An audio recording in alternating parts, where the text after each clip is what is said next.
Hey, welcome to BACKtalk, the premier podcast from successful Black Parenting magazine, featuring in-depth conversations and expert insights on crucial topics for the Black family. We're ranked one of the top 4 Black family podcasts on FeedSpot. I'm your host, Janice Robinson Celeste. I also want to tell you about our Black Parenting Academy. We're launching it on April 7th. We have some amazing masterclasses for Black parents. So go to blackparentingacademy.com right now to get on the waiting list. Now back to our show. What if something as natural as breastfeeding could determine your baby's chances of a healthy start, but access to it wasn't equal for everyone? On today's show, I have a lactation specialist and even more. He does a lot of different things with lactation, but I'll tell you more in a little bit, so stay tuned.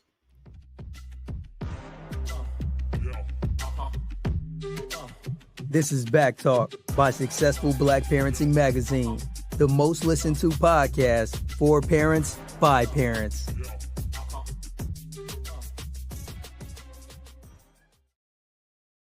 Hello, everyone. Thank you for tuning into BACKtalk by Successful Black Parenting Magazine, your go-to podcast talk show for parents. Now, I need a little favor from all of you listeners out there. Just go ahead and spread the word about our show. The more you engage, the more we all can thrive. We are live, which means you can post questions under this video and we'll answer your questions live on air, but do it early. Tell your friends, shout it out to your followers because sharing is truly caring. And don't forget, use our hashtag BACKtalk when you post about us. Now, on this episode of BACKtalk, our special guest is Dr. Clifton Keenan Jr. Welcome to the show, Dr. Keenan. I feel very welcome, and I'm glad to be here, and greetings in this last few days of March 2025, a year that will forever be remembered. Absolutely. You said it. You said it without saying it. I appreciate that too. But that's to start. You are amazing with your credentials. Can you tell our audience a bit about yourself and the work you do in lactation consulting and advocacy? Absolutely. So my name is Clifton Keenan. I am a rural American from southeastern North Carolina, and I grew up in a community that was illuminated by a caution light, which later became an actual full stoplight. Educated at a historically Black university, Winston-Salem State, as well as my parents and all of my siblings were all HBCU educated. And I studied nursing. I've wanted to be a nurse since I was in the 3rd grade. I told my 3rd grade teacher, who ironically also went to Winston-Salem State, that I wanted to be a nurse. And she said, "Become a nurse, you shall." I finished nursing school when I was 19 years old, and I have been working with families and communities around lactation since I was 19 years old. And that's been near 2 decades. Have had the opportunity to work on lactation issues in all 50 states, all 5 territories, and across 6 of the 7 continents. There hasn't been lactation work to do in Antarctica, but if there is, I will be going there also. And every day I'm inspired around and with communities who are empowering women, empowering families to make healthy choices through breastfeeding and human lactation. And that's what I'm here to talk with you about today. Now, that's fantastic. Now, that's your public persona. But before we dive in, I have an icebreaker for you. Okay, you ready? All right, I think so. Okay, what's one fun or surprising fact about you that most people don't know? Well, other than being a Southern African-American man who specializes in breastfeeding, now that everyone knows that, I am a competitive flower gardener. I grow, raise, and hybridize award-winning dahlias. Wow. And I breed and show internationally Lhasa Apsos. So I have a show dog kennel, and I raise competitive flowers that we compete all over the country with. I want the dogs and the flowers. Okay. All right. Well, we can talk about that too. We can talk about puppies, breastfeeding, and flowers Little because they puppies, can be mutually inclusive. little puppies, little doggies. I love it. I have a Maltese. So yes. All right. No, that's fantastic. I love that about you. And I love the garden, but I like to grow my own food. That's the only difference. I like being independent. If I want a salad, I can go pick it, That's I kind of love vegetables, but living in South Central Pennsylvania, there's farm stands on every corner, and every inch of dirt here has a dahlia in it. I bet. I bet. All right. So why is breastfeeding such a critical health issue, especially in the Black community? So let's talk about that. So breastfeeding is a critical issue in every community, in every society. The way you nourish your children, it has profound impact in the trajectory of the rest of their life. Health disparities begin at birth. And one of the greatest health equalizers is starting off our children with the most optimal nutrition possible. And the most optimal nutrition is breast milk and milk from humans. This has been a staple in societies, and particularly in the Black community, for hundreds of years. And it's been in recent times that we've had to regain some of these cultural practices. But they're part and parcel with disease prevention. They're part and parcel with economic stability. They're part and parcel with healthy timing and spacing of pregnancy and benefits for mom and baby. I talk a lot about community self-determination and ways in which rural and urban communities, but particularly Black rural and urban communities, can really work to have sustainable investments in their community. And that starts with investing in the health and wellness of our children. I don't need to go into depth, but I think we all universally can accept that breastfeeding is the optimal healthy way to feed children. So theoretically, most people want to breastfeed. About over 80% of families in America initiate breastfeeding. But when we talk about how people are able to sustain that, how they are supported, and the things that come along with that journey, like in many other things, Black families are disproportionately impacted by resources, services, access to skilled care, and a variety of other things that really inhibit the ability for communities to fully maximize those investments. So those are some of the things we can dig into more. Yeah, because data shows that only 73% of Black newborns are ever breastfed. So that number is lower compared to other groups.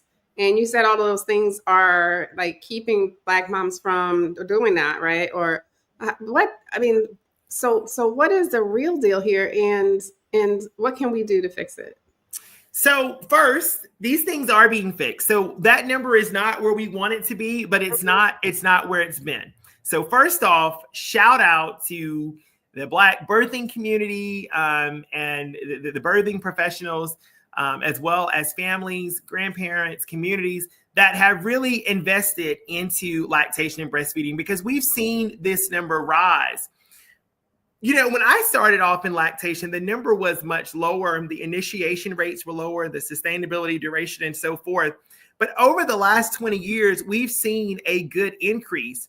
But as you said, when we look at the proportion in relation to African Americans and our Black population in comparison to, say, whites and Asians, that number does keep lagging behind.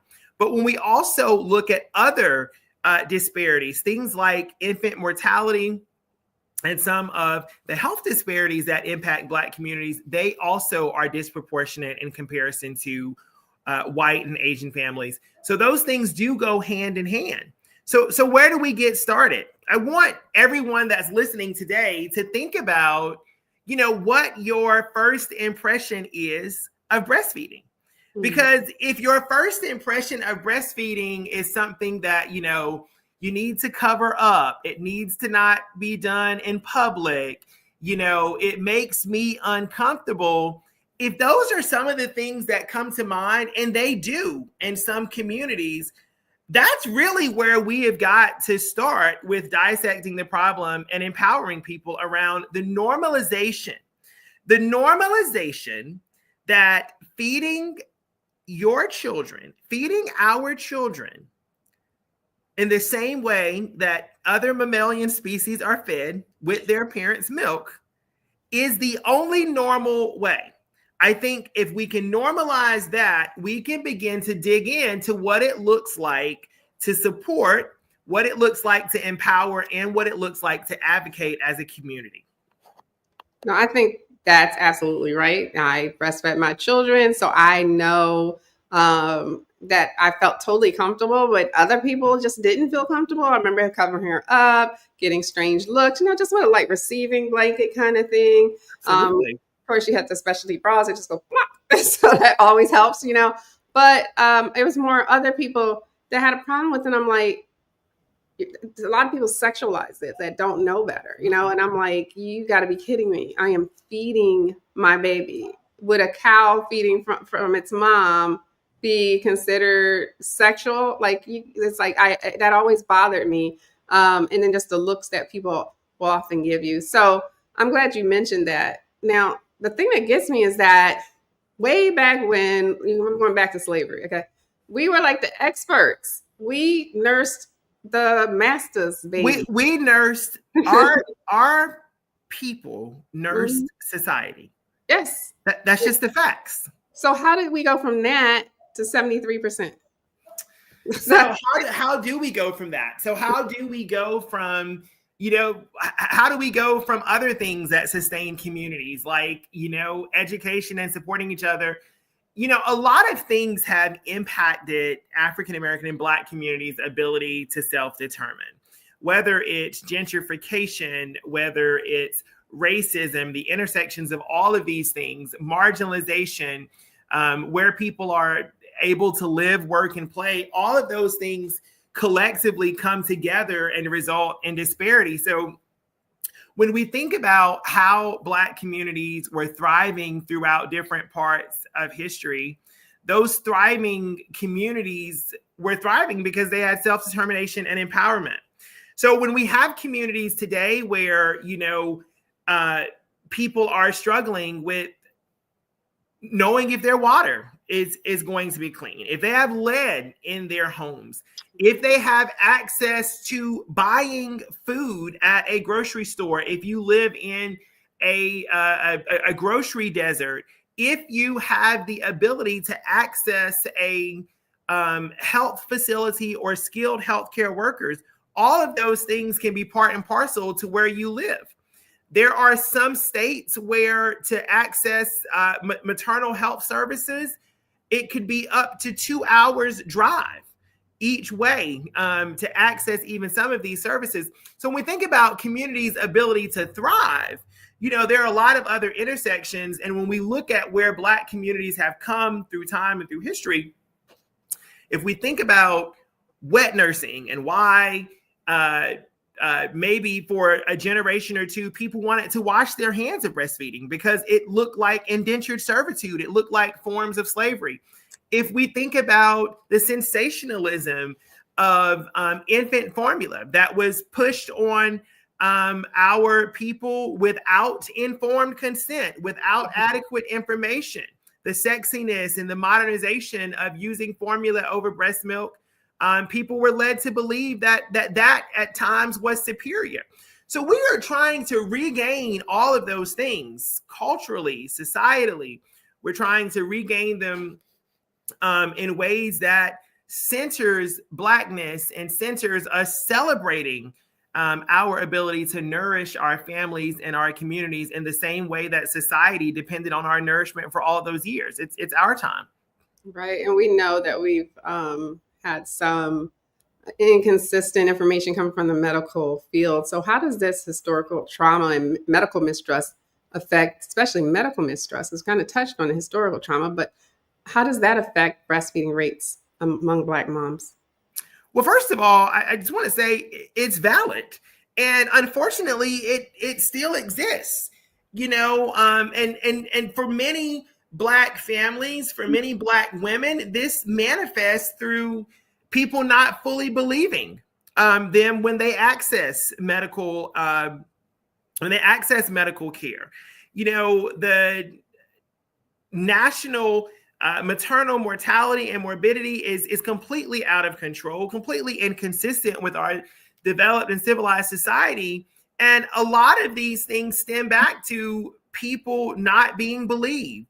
Things such as structural racism that exist within the health systems, and the things that allow you to access the health system, because you still got to get to the health system. So whether you need to access it by a bus or so forth. And then when you get there, if you feel as though you're being judged, if what you're saying is your experience is not being believed or being belittled, all of those things play a role into why people are hesitant to fully trust and partner with health communities, which in turn should require that health organizations and healthcare workers be that much more intentional with partnering and being transparent with people, because we have well-documented instances throughout history where that trust has been broken and it hasn't been fully regained because it hasn't been fully earned. I agree. Now, is that number 73%? Is that going up or are we going down? So breastfeeding initiation rates as a whole are going up. Where we continue to see challenges is, okay, so as those numbers go up, they are still lagging behind other aggregates. They're still lagging behind other demographics. So, you know, as the minimum wage goes up, if everything else goes up at the same time, we're still not getting to equity. However, that is not to minimize progress, nor is it to take away the applause of tremendous work that is being done in Black communities around breastfeeding, because that truly does deserve an applause. Oh, absolutely. Now, in your experience, how does access to culturally competent lactation support impact breastfeeding outcomes? How does access to culturally complementary and culturally humble care access any outcome, right? People are able to thrive when they're able to bring their authentic self, right? You know, as a rural American, I have a special connection with a lot of my patients who are rural Americans. You know, I understand what it's like that when your water is coming from a well. I understand what it's like, you know, when the pump breaks and some of these things, and lived experiences that are commensurate and complementary with those in the populations that you're serving goes a long ways. You know, I know what it's like, you know, when a family talks about, you know, living in a town where, you know, they don't have access to a Whole Foods, or, you know, people talk about fruits that you can get in cities that you can't get in certain areas. And I think that creates a level of comfort, but that's not always necessary. So when you don't have similar lived experiences, or you may not be from that community, I think this is where humility comes in. And this is where the rubber meets the road with partnership, right? So when I'm seeing, you know, a client or working with a family of which, you know, I'm not well versed in the culture and they've invited me in, I'm there to partner and learn, and we're there to work on those things together, because I don't have all of the answers, and I want to center their lived experiences. So I think culturally appropriate care is fundamental. I think communities have a responsibility to invest in creating these things where they see gaps. So, you know, every time I see a young or a mid-career or someone that's looking for something to do impactful, I ask them, have you ever thought about doing lactation? Have you ever thought about being a community health worker? Have you ever thought about how you could support families? Lactation is one of those ways. And over the last 15 years, the Black and brown breastfeeding community has invested beyond what's imaginable in creating lactation providers that look like the communities they're serving. My first 10 years of doing lactation, I knew 3 other African-American lactation professionals. Today, I go to conferences and there are entire rooms, like big rooms, full of people that look like me. Yes. That's the progress that needs to be celebrated. Yes, it does indeed. Now, you mentioned showing up as your authentic self. So, you also work with the LGBT community. So, can you talk about that a little bit and tell us, what you do and how, what the work is? Absolutely.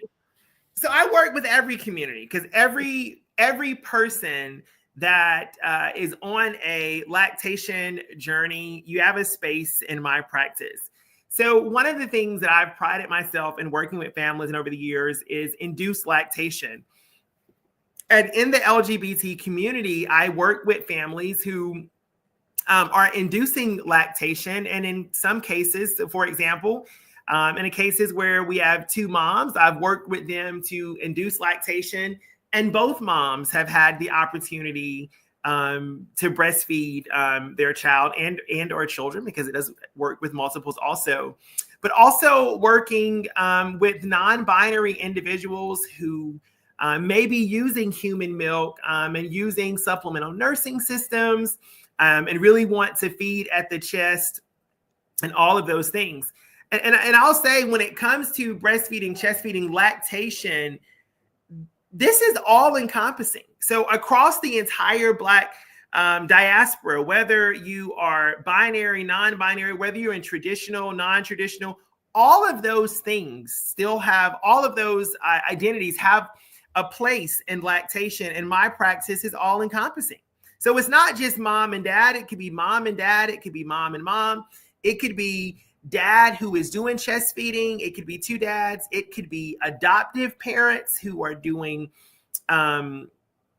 induced lactation.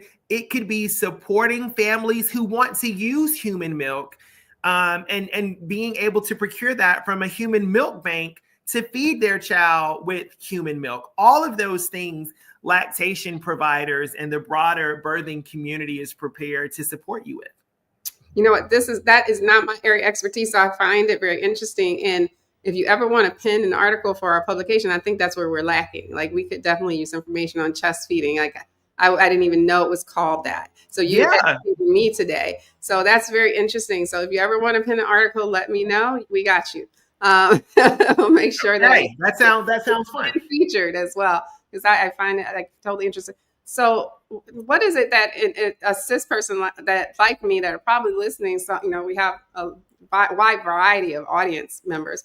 What is it that we might not know, like that you could educate us about? You just taught us about chest feeding. So what else is there that we don't know?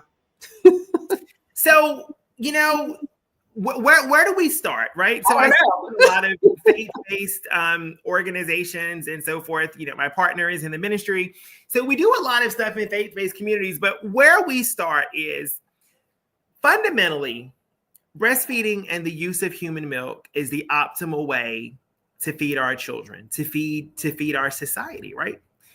And supporting families to breastfeed and use human milk, whether you know anything else, just knowing how important that is gives you a way, if you see a mom breastfeeding on a park bench, to walk by and do this or say, have a great day, you're doing awesome. Those are micro affirmations that every single person can do. But in a broader community, I think it's important for people to understand there are additional things you can do. And one of those things is we need to create baby-friendly spaces.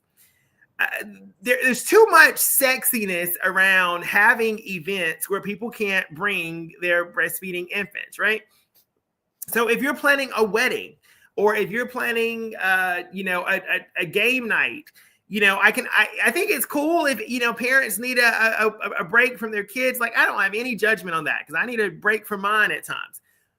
But I think we have got to preserve any space that we create to be a breastfeeding friendly space. So if that means if you're having a game night and your friends come, you make it extra special. If you are breastfeeding, you can bring your kid. If you need to use the breast pump or do hand expression, I'm going to have an area where you can do that, and we're going to celebrate you. Those are things that everyone can do. Now, in our traditional cis communities, in our faith communities, academic events, sports events, and so forth, I talk a lot to other Black men around what it looks like to normalize breastfeeding. So if someone comes and sits beside you and they start breastfeeding, often men will say, well, what am I supposed to do? You do exactly what you were doing before they came and sat down, void of you acknowledge that they are there. And all of these things go into normalizing breastfeeding, right? I tell godparents, when moms are choosing, when families are choosing godparents and uncles and so forth, there are basic 15-minute videos, podcasts, just like yours. Have everyone around you listen to a micro learning about why breastfeeding is normal. And maybe you say, these are things that I believe would be useful in our family to support breastfeeding, and really being able to center that. So if you go to a family event, anybody that comes to any events I have, people are going to be breastfeeding because they are all marketed as breastfeeding friendly events. If you have a wedding, if I have a cookout, if I have a garden party, if I have a happy hour, anytime I invite people, there's always a little note that says, this is a breastfeeding, lactation friendly space. So everyone that's coming is put on notice. If you are uncomfortable with people breastfeeding, I would prefer that you not come, not the people that actually are breastfeeding. I'll tell you a quick story. Okay. So I was at an event. It was a wedding and everyone was eating at the buffet, and a mom was breastfeeding her child. And, a guy says, I think people would be more comfortable, if you covered up. And I responded and I said, okay, well, I think that's a great idea. Let me see if I can find a blanket. So she gave me a receiving blanket and I put it on his head. And I said, why don't you try eating with something over your head, since you expect other people to normalize feeding their children? Do you feed your children with things over their head? Why are you expecting other people to do that? So since you're the person that's uncomfortable, we're going to cover your head up so you don't have to see it. And that stimulated a conversation that people's discomfort with people doing what is best for their own families is really something they got to start taking up with their therapist. Yes, absolutely. And too many people want to control other people and what they're doing. Not that in this world, like you need to mind your business. And so more people stayed minding their own business versus everyone else's, the world will be a better place, And now, breastfeeding is protected in every part of the United States, in public areas and in areas where you are invited. So in thinking about what those protections look like, when you start bothering people or making them feel uncomfortable, that becomes a form of harassment and could even potentially be sexual harassment. But I don't want to weaponize this in our Black communities. I want people to be empowered, and I want where people are uncomfortable because maybe they're from a generation where people didn't do that. We work together to build normalcy. And I think the way we build that is by continually creating opportunities for people to reimagine what normal is. Right. And, when my children were at the nursing age, it really wasn't normalized. And I can remember just as plain as day riding the L train in Philadelphia and my baby screaming because she's hungry. And I was just like, screw it. Pulled out and nursed on the train, all kinds of looks, right? Good for you, because everybody else that's on the train that gets hungry, they pull out a snack. I know when I'm on long distance commuter trains and I get hungry, I pull a snack out and I eat it. I don't go in the bathroom. I don't find something to cover myself up because other people may be bothered that I'm eating in a public space. And we should not take the most vulnerable and joyous members of our communities and really subject them to that also. And what do you say to people that say, well, you should have a spare bottle for the baby for public spaces? Well, most people know not to say stuff like that to me. But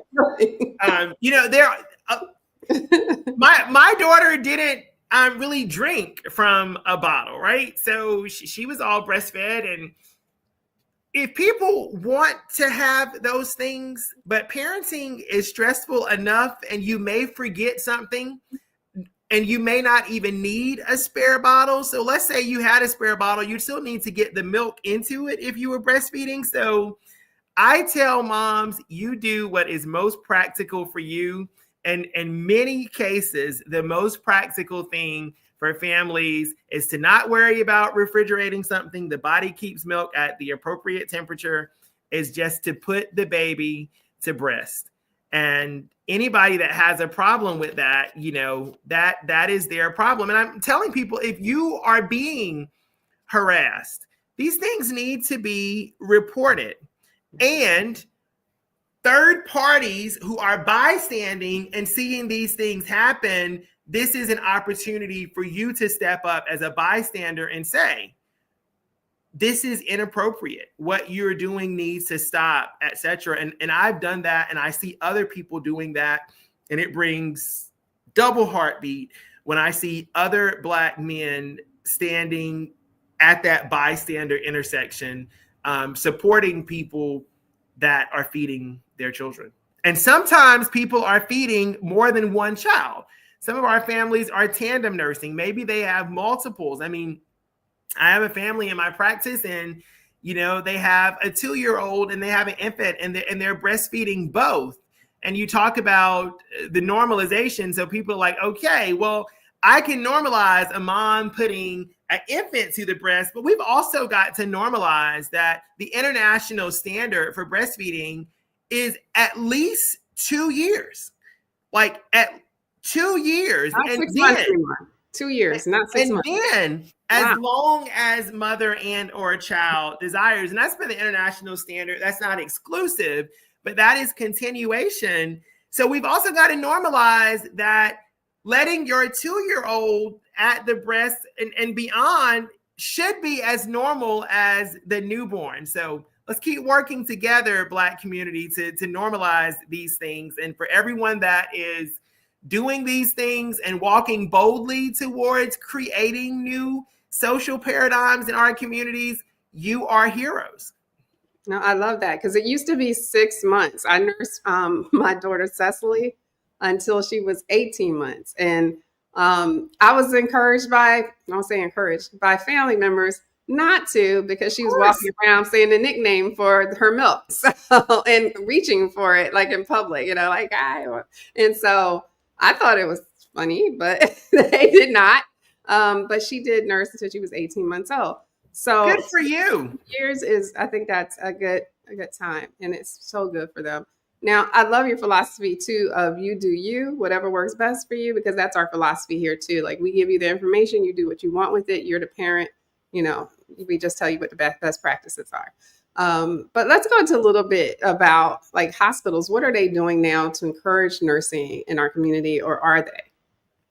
So I would say, so one, there are multiple options to give birth outside of hospitals now, and there is an amazing movement of Black birthing centers that are being recreated. It's amazing things, or birthing centers that are in Black communities that are offering an alternative to hospital birth for those that are low risk.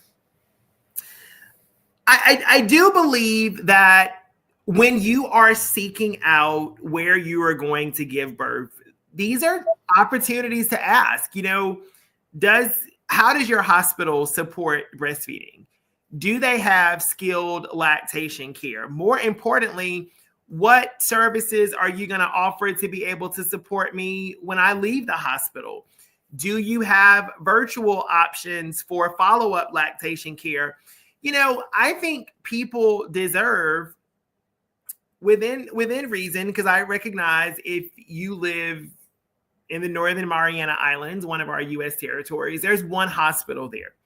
But if you live on the mainland and you live where there are multiple different options, you should ask these questions in deciding where you want to give birth.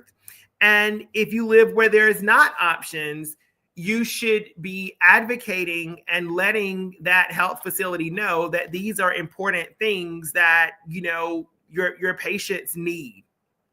So that's where I would start those conversations.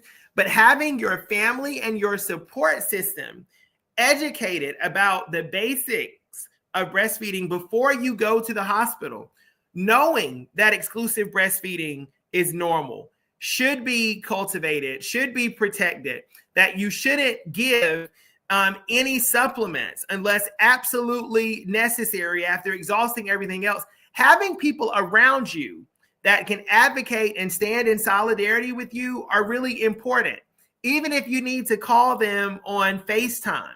And that's why I recommend when you're having a baby shower, take that time to everyone that's around you and make sure you invite people of the opposite sex or people of the dominant sex in your community, people that are influential elders, etc., and have 10 to 15 minutes at that session to really just get everybody on the same page about breastfeeding. I go to baby showers and I do this type of teaching. And then when you get to a hospital, if everybody in your support system knows the importance of breastfeeding, knows the importance of not supplementing with infant formula, unless absolutely necessary, that's going to make a difference in you being able to advocate and really make informed choices, because the people around you are supporting what that community has come to consensus around, which is normal, safe, and sustainable. Do you advocate for every woman who gives birth to have a lactation specialist or support, or is it just when you have issues? I advocate for every person in every situation in life to have support. I think support can look like different things at different times, but I see no issue if you would like to have skilled lactation come in, and if nothing else, just to give you a thumbs up that everything is going the way that it should, you should feel no way inhibited. Oftentimes what I see in my community-based practice is that people did not ask for help, and they asked for help, a week later or so forth.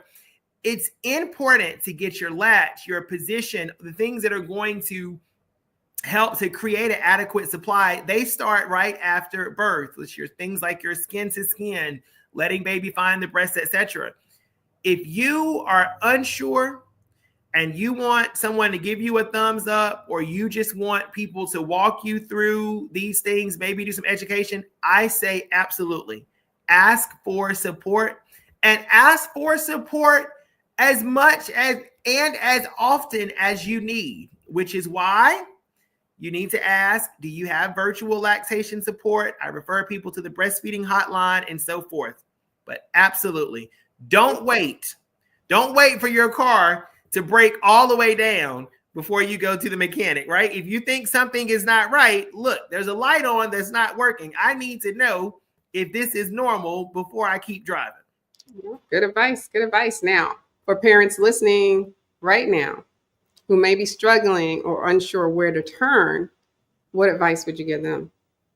I would say reach out within your community, whether it's through your WIC office, through your healthcare organization, through a variety of, there are some amazing social media groups for Black parents, some of which I'm in, where there are lactation professionals that can point you towards help, either virtually or help in your community. Look for things like chocolate milk cafes, where there are breastfeeding support groups, breastfeeding, chest feeding, human lactation support groups, because they are inclusive to all identities, to see if they exist in your area. And in many communities, they do. Think of things like Cocoa Beans, that's down in the metropolitan Charlotte area. The Reaching Our Sisters Everywhere, that's down in the Atlanta area. There's things in DC, Philadelphia. There's things in rural communities. There's La Leche League, etc.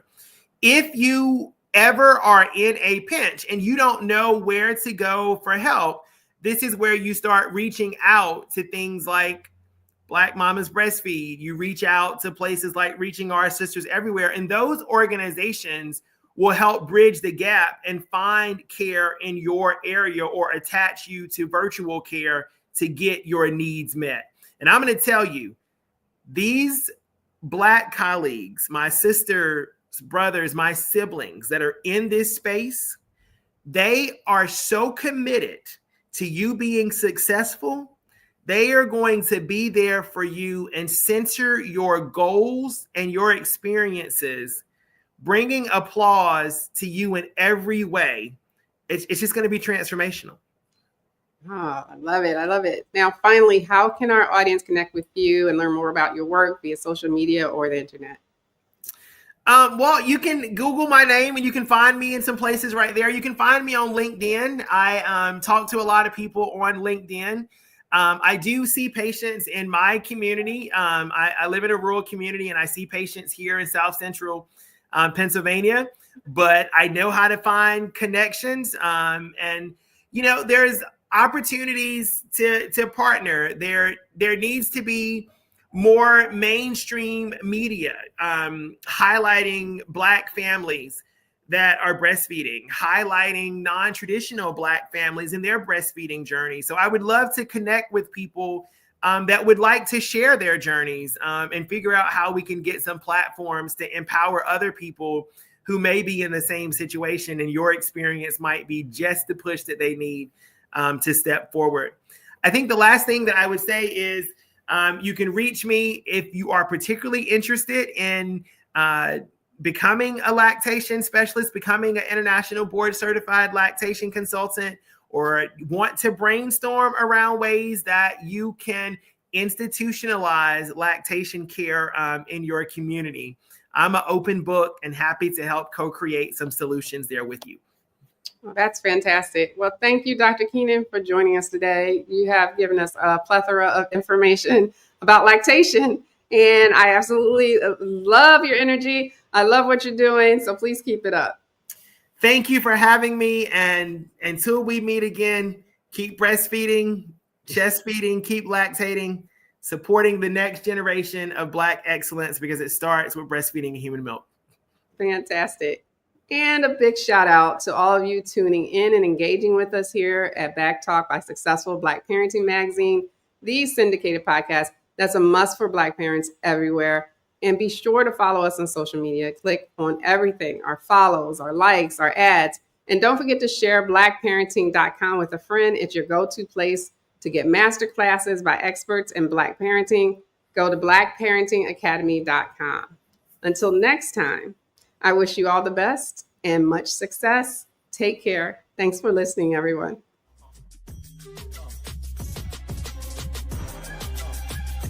Thanks for tuning in to BACKtalk by Successful Black Parenting Magazine. We'll see you soon.